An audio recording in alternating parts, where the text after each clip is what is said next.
જય માતાજી મિત્રો, સ્વાગત છે તમારું આજના આપણા ફરી નવા બ્લોગમાં। આપણા 10 દિવસના ચેલેન્જનો આજનો દિવસ છે ત્રીજો। અને આજ જો વાત કરીએ આપણે તો આપણે આ સાંજે 2:30 થી 3 વાગ્યાના વચમાં આપણે એવું એક દ્રશ્ય જોયું જે આપણે અત્યારે વર્ણવી શકતા નથી। અને આપણે જે દ્રશ્ય જોયું આપણે ખૂબ જ મજા આવી।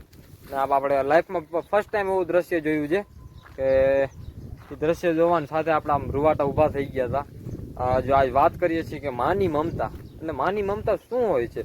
જેમ કે આપણે આગલા બ્લોગમાં વાત કરવાના હતા કે સુબી હમણાં જસ્ટ વિયાવાની હતી અને સુબી ગઈ રાતે એક નાનકડા બચ્ચાને જન્મ આપ્યું છે। અને એ નાનકડો બચ્ચાનું ને પોતાનું જે આપણે હેત જોયું એ આપણે આમ સાવ આમ મનના અંદર આમ સાવ છેદ કરીને બહાર નીકળી ગયું કે ના ભાઈ ભલે કે માની મમતા એ શું હોય। અને જેમ કે જો અત્યારે આ અહીંયા હોતું છે જસ્ટ હમણાં એટલે કે આપણે 11-11:30 વાગે જર નાખી સુબીએ ને આપણે એને ફટાફટ ધોઈ નાખી।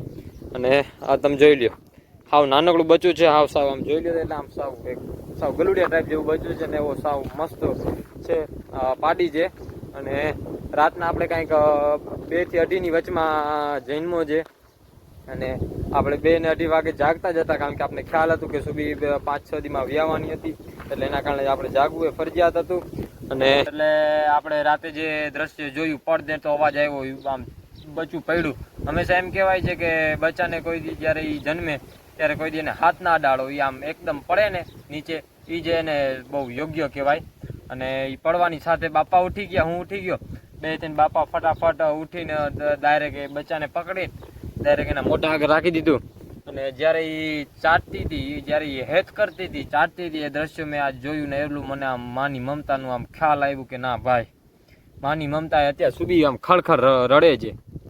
આજનો દિવસ મારા માટે બહુ ખાસ દિવસ છે, આજ મારી લાઈફનો એવો દ્રશ્ય મેં જોયું તો મિત્રો ખાસતા હોય જ ને, પણ મને અફસોસ એ વાતનો છે કે મેં તમને એ દ્રશ્ય દેખાડ્યું નહીં કે એ રેકોર્ડ ના થયું। હવે એક તો એમ કહેવાય કે હવે એ દ્રશ્ય રેકોર્ડ કરવાનું ના હોય, એ દ્રશ્ય તો આમ હાવ નજરે જોવાનું હોય ને અનુભવવાનું હોય।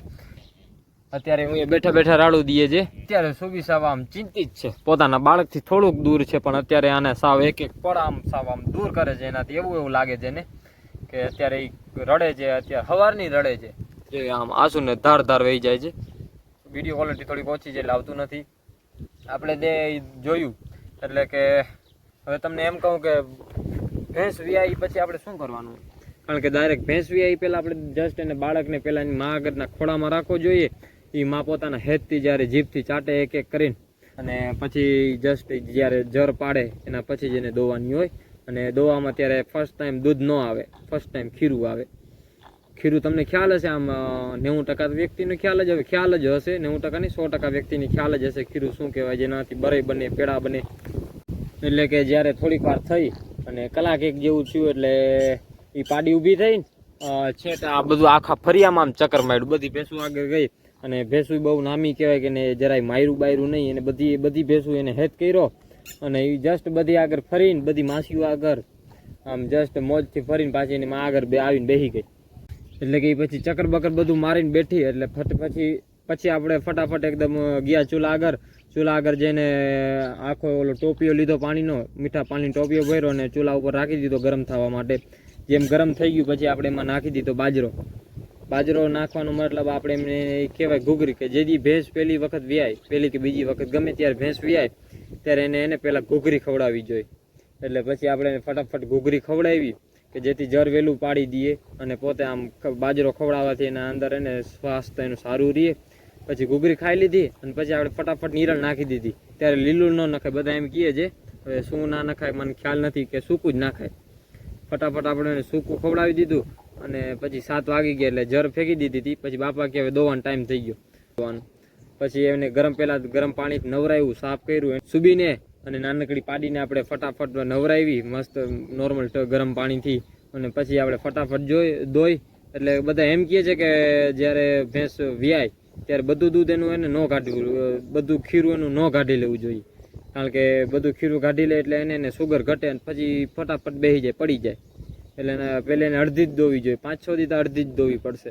અને આપણે પહેલાં ફટાફટ શેડ ફોડી જ નથી કે આપણે ફટાફટ દોઈ નથી, પહેલાં આપણે એની નાનકડી પાડીને ધવરાવી નોર્મલ, કે પહેલાં ફર્સ્ટ ટાઈમ બહુ એને પછી ધવરાવાય નહીં, કારણ કે પછી એના પેટમાં જામી જાય। એટલે ફટાફટ આપણે પછી એને ધવરાવી નોર્મલ રીતે અને મિત્રો તમને નાનકડું બાળક તો જરૂર દેખાડું જ ને, જોઈ લ્યો મિત્રો એકદમ હાવ નાનકડું, આવું સાવ ગલુડિયા ટાઈપ જેવું છે, હાવ મસ્ત, હાવ નાનકડું. બાપા કહેતા હતા કે જ્યારે ઓલી હતી નાનકડી હાવ જેથી જૈનમી, ત્યારે એ આવડી કદ હતી હાવ નાનકડી. હવે આપણે આપણે હવે આને ફૂલ ધવરાવશું, આવું બહુ મોટી કરશું. હવે આપણે એને દૂધ ઉપર જ રાખશું, ખાવા બહુ ચરવા નહીં દો, કારણ કે દૂધ ઉપર રાખે તો હાથ બાર ને બધું લઈ જાય ને. જો અત્યારે હફે છે અને અત્યારે વાતાવરણ શૂટ નથી કરતો, મોજ કરે ને કે માના પેટમાં પછી બહાર નીકળવું, એટલે આમ હાવ ખુશીનો મને તો આમ પાર જ નથી. પ્લસ આને પાર નથી, ઓને પાર નથી. આનું હવે મિત્રો નામ શું રાખવું એ મને મગજમાં નથી આવતું, બરાબર? એટલે તમે જરૂર મને કોમેન્ટમાં એનું નામ કહેજો, ભૂલતા નહીં મિત્રો, જરૂર કહેજો, કાં સ્કીપ ના કરતા એનું નામ મને કહેજો. હા આમ હફે છે અત્યારે, કારણ કે થોડી ગરમી તો લાગે ને, એટલે અત્યારે જસ્ટ હમણાં એ ભૂખી થઈ જાય એટલે જ ઊભી થઈ છે. આમ નાનકડું બાળક છે, આંખમાં એકમાં કેરી છે, બીજામાં કેરી છે, બેયમાં કેરી છે એને. હવે તો મિત્રો મળીએ છીએ બીજા એક નવા આગલા બ્લોગમાં. હવે તમે એમની સુબીની બધી ટોટલની જાણકારી તમને હવે ધીરે ધીરે કરીને આપતા જશું. હવે ધીરે ધીરે મને ખબર પડે છે અને તમને ખબર પડવા માંડે એટલે આપણા વિડીયો ચેનલને લાઇક, સબસ્ક્રાઈબ ને શેર, શું આપણા ચેનલને લાઇક, સબસ્ક્રાઈબ ને શેર ઠોકી દેજો મિત્રો, ભૂલતા નહીં. હા, આપણા વિડીયો આવતા જ રહેશે.